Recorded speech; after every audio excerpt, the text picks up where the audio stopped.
The perfect Baltimore Ravens trade scenario just emerged after a star wide receiver requested out from his former team. We talk about that, the Ravens free agency approach becoming more clear, and so much more coming up next on Locked On Ravens.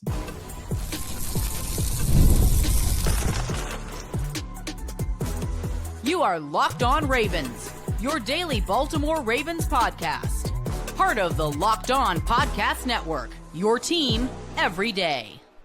Welcome into another edition of Locked On Ravens, your daily Baltimore Ravens podcast. I'm your host, Kevin Oestreicher of Ravens Wire, here with you on the Locked On Podcast Network, your team every day. Thank you so much for being here, making Locked On Ravens a part of your day and your first listen each and every day as well. We're free and available for you on all podcasting platforms, including in video form on YouTube, where you can like and subscribe to the channel, and as an audio form where you can follow along and subscribe as well. 5 days per week plus more of daily Ravens coverage. Even in the offseason, it's the same show, both audio and video as well. So if you're an everyday or a first-time listener or somewhere in the middle, thank you for tuning in to the show and for your support.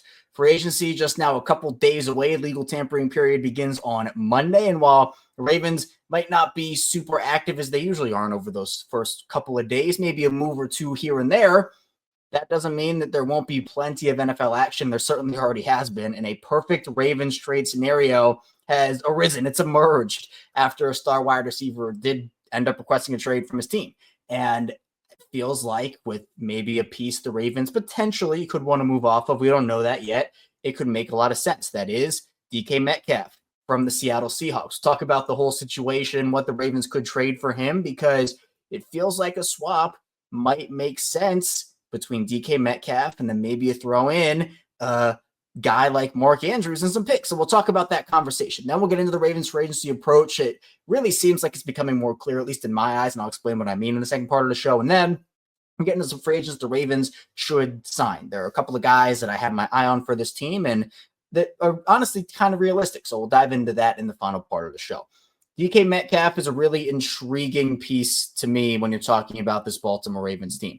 Obviously, the Ravens don't need a wide receiver, right? It's not like Baltimore has to go out there and get a wide receiver or they're not going to win this year. They have Zay Flowers. They have Rashod Bateman. Wide receiver, and we've talked about this for years on Locked On Ravens.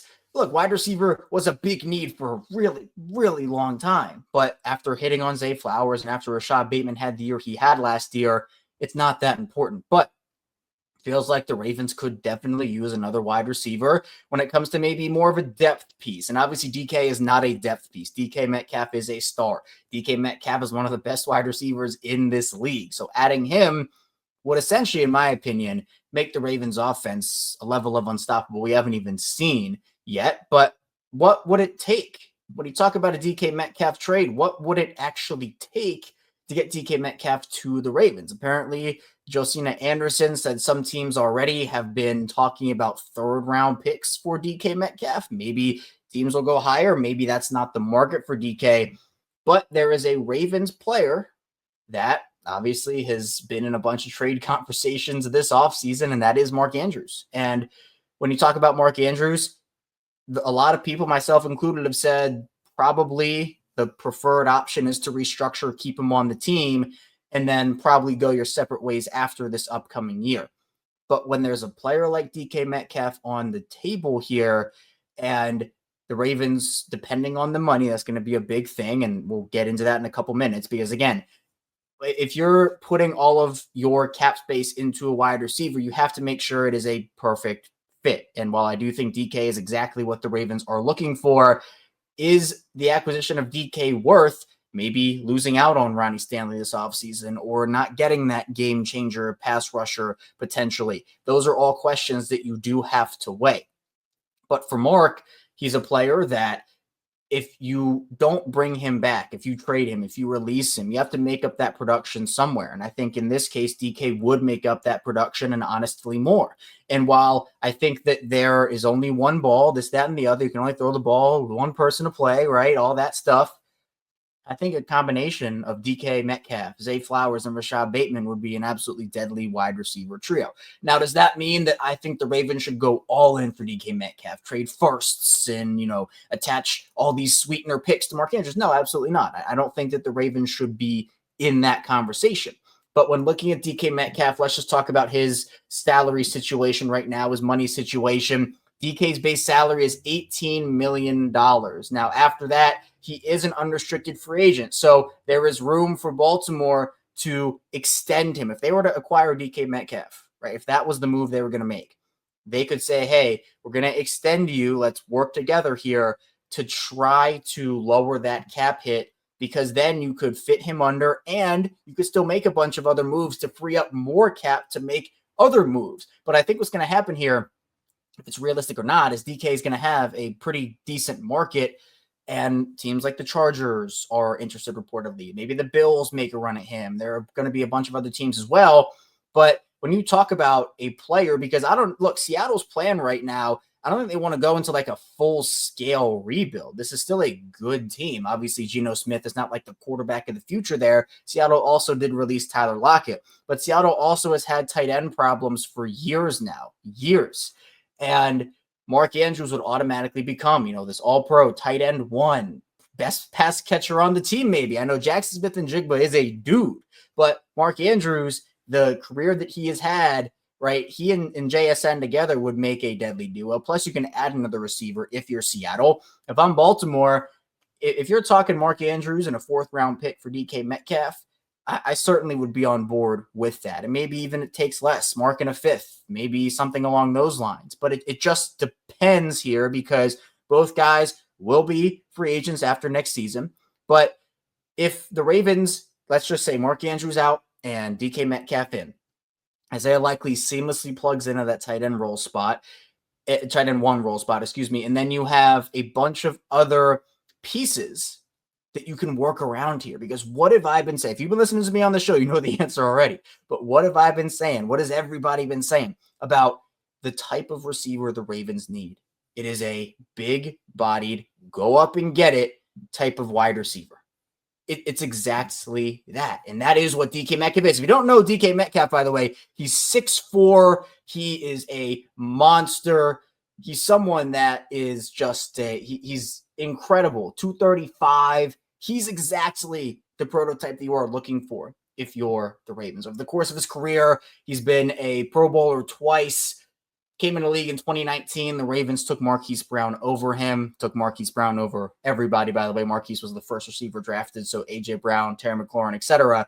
But in his 6 seasons, DK Metcalf, 438 yards, 6,324 yards, and 48 touchdowns. So average all that out. He averages 77 catches, 1,108 yards, and 8 touchdowns a season. That's really good. But when you talk about DK, what is that going to be? Because obviously, Jamar Chase, right? That's going to be a big deal that happens. Justin Jefferson, big deals. DK better than those guys? No, he's not better than those guys. So he's not going to be on that level in terms of contract. But still going to cost a lot. Wide receivers a premium position. And with extensions down the line, is it worth giving DK Metcalf? I'm just going to throw out 4 years, $100 million. I'm just going to throw out that number. Is it worth giving DK Metcalf a 4-year, $100 million extension when you know there are those guys down the line? Now, I want to say this. If acquiring DK Metcalf means that you can't re-sign Kyle Hamilton, or you can't re-sign Tyler Linderbaum or Zay Flowers or whatnot, I'm not doing the deal. It's as simple as that. We know the Ravens will need cap space. They have avenues to free up that cap space, but you could also acquire DK, extend him to lower the cap hit, and then you could maybe extend Derrick Henry. You could work on Lamar's contract, Marlon Humphrey potentially, Roquan Smith, Odafe Owe is someone we've talked about as well. You could release guys like Arthur Millette for a couple million in cap savings here and there. But I think, look, here's the reality of the situation. Unless DK agrees to an extension and he comes over to Baltimore, if DK comes to the Ravens, Ronnie Stanley might not be back. Now, my expectation is that Ronnie is back. At the time of this recording, nothing has happened there. So, of course, I say it every show. Now that I said it, something's going to happen right as the episode comes out. But regardless, it just depends on where you feel like the Ravens need a guy. If you think that DK Metcalf can take this offense to an unstoppable, like legitimately unstoppable level, they'll put up like 30, 40 points a game with DK there, then I think that's a good move for Baltimore. And I think that if you're on that train, then yeah, you think it's a good move too. But if you think that there are other needs, which there are more important needs than wide receiver this year. I'm completely acknowledging that. Edge, offensive line, etc. So they need some secondary help too, despite having some stars. DK would probably take away the ability. I think the Ravens have the room for one or two big moves, one or two, depending on how much money they free up and figure things out, one or two big moves, and then room to still sign the draft class, make other marginal moves, etc. If DK is one of those moves, it makes sense. But when people are talking about trading Mark Andrews away and just saying, get rid of him, he's, no place on the team. Mark still has a place on the team. Mark is still a very good football player. He's one of the best tight ends in the league. I get the playoff success hasn't been there. I bet seeing Mark Andrews have the game that he had is that lasting memory of him. That's the last thing we remember of Mark Andrews is him fumbling, him dropping the 2-point conversion. This is a what have you done for me now lately league. And when you have that memory of Mark, it's like, oh, well, that's the last thing that I remember seeing. But over the course of his career, he has been so reliable for Lamar. You don't just want to throw that away. If there's a way to restructure Mark's deal, $11 million in cap, that's a big chunk of money. I think something has to be done there. But I think a restructure is probably the best way to go unless you can find a way to replace that production. And DK would be a guy to do that. So wide receiver, if they don't go out there and get a DK Metcalf, it's not the end of the world. It's not, because you still have Zay, you still have Rashod Bateman, and you can bring in, there are a lot of veteran free agents, and we'll get to some of these guys in the final part of the show, but there are a lot of veteran free agents that could come in at probably a fraction of the cost, and you don't have to give up a guy like Mark Andrews or a mid-round draft pick, and they can come in and maybe not have a DK Metcalf season, but still have a pretty good season. So it's just going to be a matter of where Baltimore feels like they can improve their roster, and if adding a wide receiver like DK and having that three-headed monster is worth it. But then what does that look like down the line in the future? I think personally, if you're talking about a Mark Andrews trade, like if you are on that train, if you're in that boat, this is a perfect scenario for that. I think it works for both sides if we're being honest. But it's going to come down to Seattle obviously has to agree too. If they don't feel like Mark is a guy that they want on their team, I don't know why that'd be the case, but if it's not, then it doesn't work. But there's going to be a lot of interest in DK. I'm not sure Baltimore will throw their ring into the hat, or hat into the ring, but you still have a scenario where it does make sense in some ways. But if offensive line is their priority, if edge is their priority, which I think it should be, then DK Metcalf probably not happening. But still an interesting conversation to have. Coming up in the second part of the show, the Ravens free agency approach to me is getting a lot clearer. Stay tuned. We'll talk about what I mean coming up next on Locked On Ravens. First of the show is brought to you by Chewy. You've probably heard of Chewy. They really do have everything you need to keep your pet happy and healthy. Whether you're shopping for food, treats, or even pet healthcare, Chewy makes it fast and easy and affordable. With over 100,000 products from all your favorite brands, Chewy has everything your pet needs, from food and treats to toys, beds, and grooming. It's not just for dogs and cats. They've got supplies for birds, fish, reptiles, and small pets too.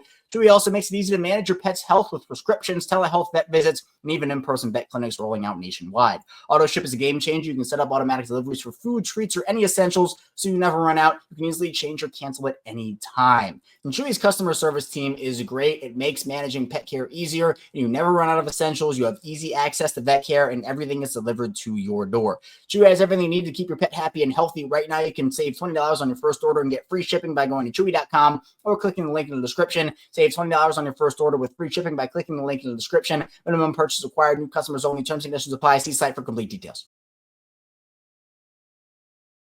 We're back. Our second segment, Locked On Ravens. Kevin Oestreicher still here with you on this Thursday edition of the show. Talk DK Metcalf in the first part. Now we're going to move on to the Ravens free agency approach. And I know for a lot of people, when you get asked, oh, what's the Ravens free agency approach? There is a decently straightforward answer of they're just not going to dive into free agency on the first day of the legal tampering period and go and spend all the money that they have, or maybe even don't have, to bring in just these big name guys on big time contracts. A couple of years ago, they signed Marcus Williams and Morgan Moses and Zadarius Smith until that whole thing backfired. But that was a pretty aggressive day from the Ravens. That was on day two. Day two last year, remember, the Ravens didn't make a move on day one last year. Day two was when they signed Derrick Henry. So it feels like, and this is a theme, not just those 2 years, but it's a theme, Baltimore likes to scope out the market, assess where guys are going. Maybe there's a player they like whose price is a little bit too high. They're saying, all right, come back to us if your price lowers. They don't get the deal they want for agency. And then all of a sudden, they come crawling back and they say, hey, you know what? Let's talk. Maybe I'm willing to come down to where you guys are, at least closer to it. So I'm not expecting major fireworks on the first couple of days of free agency. Look, if there's a move that happens, by the way, if the Ravens do sign someone, We'll be live talking about it here on Locked On Ravens. But, what does that look like for them? Who do they want to go after? What types of free agents do they want to go after? To me, I think the approach is pretty clear. And it, again, falls in line with history. The Ravens love compensatory picks. And what that means is in the early part of free agency, they don't love signing guys. I'm not saying they don't do it. Derrick Henry was an example just last year. But they love signing guys that don't count against that formula, guys who were cut, guys who are cap casualties. And so you look across the league right now, there are a couple of guys, multiple players who are cap casualties who, if signed, would not count against that formula and would probably sign for less money to be in a good situation. Now, that's not the case with everybody. Different players look for different things in their career, right? Some players want to look for big contracts. Others want to look for chances to win, stats. There are all different types of things players look for. But some of the guys that I feel like do make sense for the Ravens are guys like Davante Adams and Joey Bosa, Darius Slay, Christian Kirk. Those were all players that, they were on massive deals. Like, when we were talking about should the Ravens trade for Davante Adams, should they trade for Joey Bosa? Those contracts, it makes it hard, because, for example, like we talked about this with DeAndre Hopkins a couple of years ago, and DeAndre is a guy that maybe makes sense for Baltimore. We'll get to that in the final part of the show. But DeAndre was a guy who had a big cap hit. It would cost draft capital to get DeAndre in the building as well, but then he was cut. And obviously he went and he signed with Kansas City, and that was that. But regardless, even when he signed with Tennessee, the whole conversation was, well, do you trade for him or do you just wait and then try to see what happens here, see what works? And, it works for some guys, doesn't work for other guys. And the Ravens have certainly gone away from that mold and given up big draft capital for Roquan Smith, for example, or others as well. But, you talk about a guy like DK Metcalf and a trade there. A lot of people are pointing to something, and I put a tweet out yesterday and Instagram as well. 15 years ago yesterday, the Ravens traded for Anquan Bolden. They got Anquan in a 5th for a 3rd and a 4th round pick. And it's those types of veterans where, look, Anquan was not young when the Ravens went out there and got him from Arizona. But as a veteran for 3 years, he was as steady as they come. I get that the Ravens, and there's a conversation to be had about Baltimore and signing, whether you want to call them over-the-hill veterans or guys who are at the back end of their careers. And I get frustration there, especially when it comes to guys that don't pan out. And obviously there was a very long run of wide receivers that didn't work, especially after Steve Smith Sr., where, you're trying to sign guys, and just recent examples like Deshaun Jackson and Sammy Watkins and Des Bryant and all these guys. And you're thinking, okay, is this going to be the answer? Odell is another example of that, who was a bigger money example. But I think the difference in guys like Davante Adams and Joey Bosa, even a Christian Kirk, and Christian Kirk is on the younger side. I'm not talking about him as like a 34-year-old guy or anything. But to me, Davante Adams is still a really good player. Joey Bosa, he gets hurt a lot, but he's still a really good player. Darius Slay was almost a Raven 2 years ago.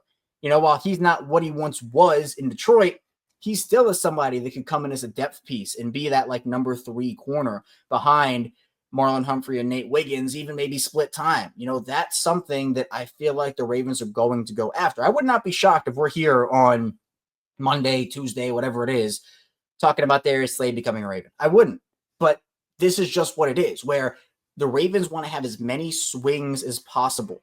And I'm actually quickly, just to use an example of this, I'm going to pull up Baltimore's 2022 draft class, because I think that using this example is going to be really important, because having swings in the draft are important, and Eric Costa will do anything, literally anything. And I'm literally just signing Deontay Johnson back just for the off chance he makes enough money to qualify for a comp pick for the Ravens. You want as many swings as you can get, and the Ravens, they're a team that every year tries to go out there and get as many contributors on rookie deals as they can. The Ravens in the 2022 draft, Kyle Hamilton, Tyler Linderbaum, David Ajabo, and Travis Jones were their 4 picks, that they had on days 1 and 2. 3 of those 4 have worked out. David Ajabo has not worked out. But you go 3 for 4 because, again, you traded Marquise Brown for another pick for Tyler Linderbaum. 3 of those 4 guys have panned out. And the Ravens had 6 fourth-round picks. They did not trade one. They had 6 of them. Daniel Falele, Jalen Davis, Charlie Kohler, Jordan Stout, Isaiah Likely, and Pepe Williams. I mean, 4 out of 6 of those guys have contributed. Daniel Falele, Charlie Kohler, Jordan Stout, and Isaiah Likely. The other two, Jalen Armour Davis and Pepe Williams. Williams is no longer on the team, and Armour Davis has been injured for the majority of his career. They didn't work out. Tyler Beatty was their last pick. He didn't work out either. But, for example, these 6 fourth-round picks, if they only had these first 2 here, and it was Falele and Jalen Armour Davis, well, we wouldn't know about Charlie Kohler or Isaiah Likely or even Jordan Stout, who I know has been kind of up and down. But regardless, they want to make those swings. So what's my point? My point is that when you talk about a player, we'll talk about a guy like Stephon Diggs in the final part of the show. But there is a lot that can come from, well, let's have a conversation. Davante Adams or Stephon Diggs? Who's a better player? What does the money look like? Well, if the money's just a little more for Davante, but he's a guy that can contribute more and he doesn't take on that comp formula. Even if Davante didn't contribute as much as a guy like Stephon Diggs, I think Baltimore would still favor a guy like Davante Adams. You can even throw in the conversation a T. Higgins. Now, who am I signing between T. Higgins and Davante Adams? T. Higgins. Give me T. Higgins in Baltimore. 1,000%. It's not happening. But again, it's those conversations that you weigh of money, draft compensation. Will it cost you anything? And it feels like to me, the Ravens are not going to be exclusively limited to signing guys who don't count against the comp formula. I think that it would be foolish to do that, and the Ravens don't. They like to assess all options. But I think they're going to look hard here because there are still guys getting cut. And I think that a lot of them could fit the mold. Joey Bosa, he was injury prone, not who he once was in Los Angeles early in his career, but still a really good player. And that's something that if you're looking for a guy on the cheaper side, Joey Bosa is still going to want some money here. But again, is he going to want Myles Garrett money? Who's looking at 3 years, $100 million or something is what I saw. I think something along those lines. You can get Joey Bosa for a lot cheaper than that. So those are the conversations that I think the Ravens are going to have. But the approach, especially in a year where they're going to have to restructure some guys and figure things out, they can create money. But I think you can get high-level contributors for a fraction of their contribution price when you look at some of these guys who are getting cut. That is how it is every year. But I think it's really important for Baltimore to go out and get some of those guys, especially if you're going to keep all 11 of these draft picks coming up. That's a young group that's coming in. I think some vets would make a lot of sense there. So coming up in the final part of the show, we'll talk about some vets the Ravens should sign. Stay tuned. We got plenty coming your way on Locked On Ravens.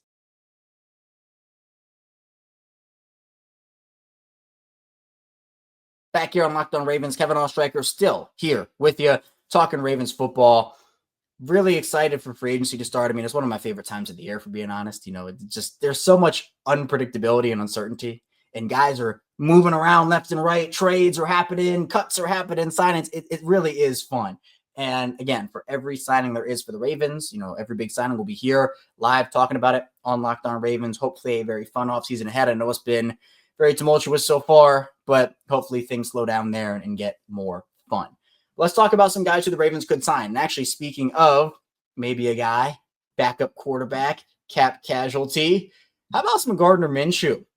Gardner Minshew, that's probably not the name you were thinking about me saying, but Gardner Minshew is a very interesting cap casualty that I think the Ravens could sign. And this, to me, is a player that has had the Ravens number.